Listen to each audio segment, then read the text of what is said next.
Shalom. First and foremost, I'm called Liam, Abanawa Yahweh, Ba'ashem Malaka Mashiach, Yahweh Shai, Ba'ashem Makar Kadesh. So, this video is about sex is marriage. So, first and foremost, I have a video to show you guys. And I'm going to show you this picture first, alright? This is a screenshot that I took a while ago. It says, what to prove you that sex is marriage. It's unprotected sex. And also, it's not just you have sex with somebody and they become your wife. You also have children with that person. All right? But be careful who you have sex with and children, because women store DNAs from other men. Mostly nowadays, where women are not virgins, your kids are bound to mix with other male DNA when you have sex with her and really get that woman pregnant. Your kid, your son or your daughters will have other male's characteristics in them. This is very dangerous. That's why the Lord Yahweh encourage us to date virgins. But in this world, we cannot find no virgins. This is impossible nowadays, mostly when you're older men. So we're gonna read this. So women store DNA from every man they've ever made love with. Study find. All right. Scientists discovered that women harvest all male DNA. All right. So you think this is a joke? This is not a joke. So let's watch the video and then we're gonna go to the scriptures. I have two examples in the scriptures where sex is marriage. All right. So you gotta have two witnesses or more for something to be law. Okay. Women store DNA from every man they've ever made love with, study finds. This is out of the University of Washington in collaboration with the Cancer Institute. Scientists discovered that women harvest DNA from the partners that they have unprotected sex with over the years. Now, this... See that unprotected? That means you can, you can make up your mind all you want about a female. Okay, I love her and this, all of that. But she still carried DNAs from other male if she had unprotected sex with other male. So it's a lose-lose situation in this world. So that's why I encourage a lot of men to be celibate, to practice abstinence. Because nowadays, if you have children, bro, they're not your children.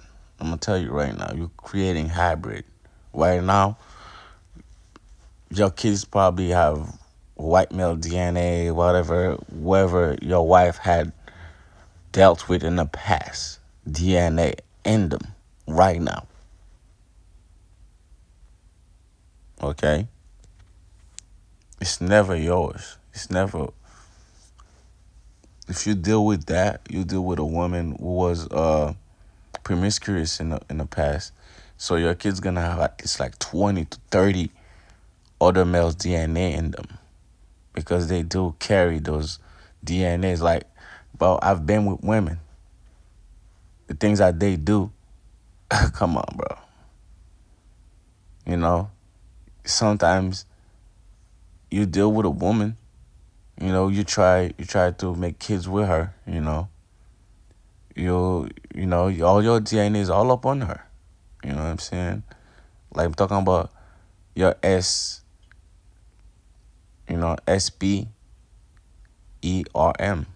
they're all in there. So even though it didn't happen, but you still have your DNA inside that woman. It's stored in there somewhere, okay? It sounds wild, but it's true. There's even another study. We're visiting telegony. I don't know if you ever heard of this one, that offsprings can inherit unacquired characteristics from mothers' previous... See that? The kids can inherit all those characteristics. See that? Mates.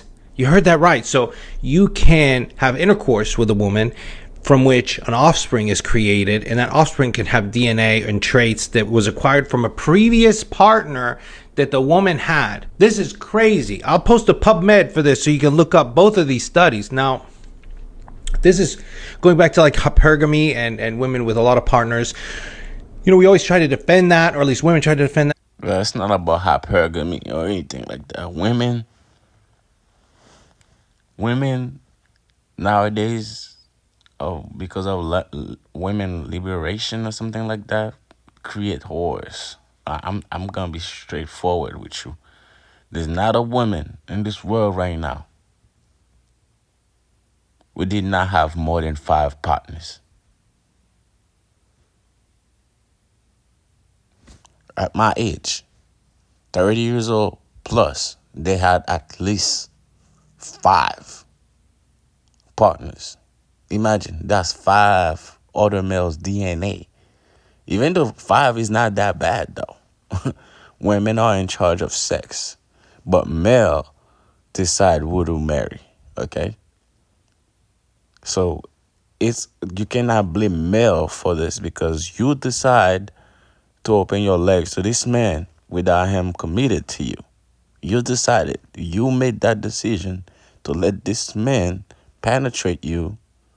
You must see. I'm gonna tell you how many steps you skip. We had to go through. You had to go through. You had to answer to this man's text message. You have to agree to meet up with him. You have to agree to be in the bedroom with him. You have to agree to take your clothes off. You have to agree to let him penetrate you with no protection. So that's all on you. In the moment, you weren't thinking straight, but you decided to let that male penetrate you. You decided to let that happen. Don't blame no males for this predicament. Women are in charge of sex. Men are in charge of who they marry. Okay? So you have to make the decision before. You see that? You have to make the decision before to be like, okay, this is the guy I want to be with. This is the guy I will have sex with. This is why the Lord Yahweh want us to date virgins. Okay, so you don't have to, your kids don't mix and mingle with other males' DNA. Okay? Saying, hey, you know, what's the big deal? Guys do it too, yada yada. But there are far-reaching repercussions to this kind of philanthropy. Women store DNA from every man they've ever made love with. So this is settled, all right? It's just, this is a study. There's a lot of videos about this if you want to make your own research about it. There's a lot of videos. You go on Google, you type that, and then it gives you a whole lot of other videos, okay? So there's this. So like this verse in Genesis chapter 24. All right, we're gonna go down to 67. Okay. Here's one example that sex is marriage. Okay. It said, and Isaac brought Rebecca into his mother's tent. When he brought her to his mother's tent, what does that mean? He brought her to his mother's tent. What do you do when you invite a woman to your house? You invite a woman to your room. All right, what happened? Okay, man. You know what happened. You know what's going on. We cannot, don't be stupid about this. We're all male and we all adults here. All right. So if she became his wife, how you bring somebody to your tent and then she become your wife? What did they do? Okay, and he loved her very much, and she was a special comfort to him after the death of his mother. All right.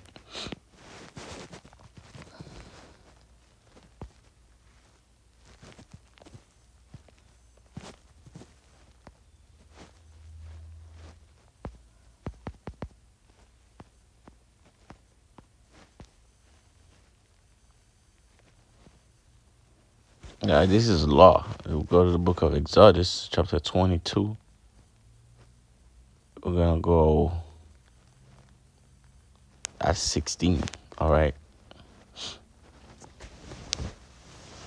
The book of Exodus, chapter 22, and verse 16, and it reads, if a man seduce a virgin, you see, a virgin, a woman that know no man yet, all right, if a man seduce a virgin who is not engaged to anyone and sleeps with her, okay?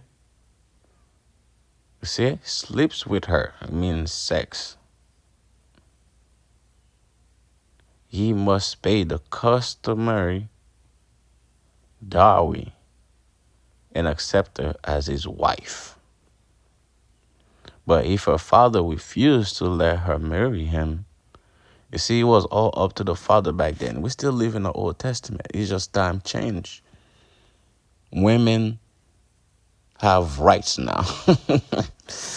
Oh my God. So for me to find a virgin, he cannot be in America. I will have to go probably Africa, because some of these people still hold their custom. I will have to go. Not even. I'm not even gonna say anywhere that follows democracy or anything like that. I can't. You will not find that, because women are supposedly be equal to men now. This is a joke. No women is equal to me. I'm gonna say that with my chest. All right. And if I have a daughter, and if I ever have a daughter, probably will not. Um, I would be in charge of who she marries. That's how it was back then. Okay, and that didn't change until like probably like not even 100 years ago. That didn't change. I still remember in my country that your parents are in charge of who you marry. All right, they have to get your parents' blessings. That's how you get your parents' blessing, when you come to your parents with somebody, and then they be like, yeah, okay, you can marry that person, or they set you up with somebody, and then y'all get married, right? So, but if the father, verse 17 said, but if her father refuses to let her marry him, the man must still pay the money for her dowry. All right, and there's a price to pay. It's like buying a human being. But trust me, some people will say the Bible is sexist or anything like that. No, it's true.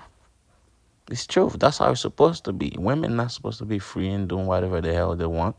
That's why we have a generation of hookers, a generation of women who are all prostitutes, because they free, so now they sell their body for money, and they call it liberation. You sell your body for money. All right, cool. Then don't expect me to treat you like a wife. You're a prostitute to me.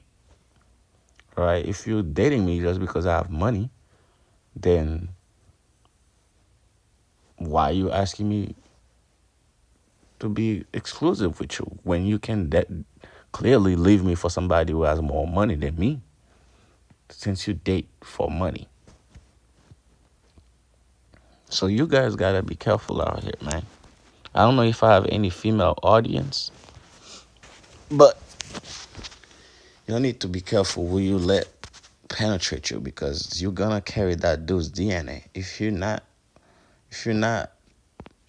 literally attending to make that guy your one and only, please don't do that to the children, because your children will have all these guys, these hood dudes, DNA in them. Imagine you have a kid with a woman, and then she's been with like multiple dudes that were lazy, unmotivated, criminals. Okay, because women love criminals, lawbreakers, people who do not follow God's commandments. So your kids gonna grow up being like this too. You see the kid having all type of issue, and then you ask yourself why. thinking like this is a brand new flower. No, this is a offspring of all the male that she dealt with. This is an offspring of all the male that she dealt with. So it's gonna have personality disorder, all of those type of so-called schizophrenic, ADHD, all of that thing, all of that is all the offspring of every male that she ever slept with. That's why. Uh, I'm lucky. My mother, when I was born, she only knew my dad because I'm second child. Me and my brother have the same father. But after that, yeah. So it's fascinating where it's fascinating that Yahweh set things up like that. That's very fascinating. And I wanted you guys to notice, to be careful in who you deal with. With that, I'm going to close out. I'm going to say, Kalayim, Abanawa, Yahweh, Ba, Shema Malaka, Mashiach, Yahweh Shai.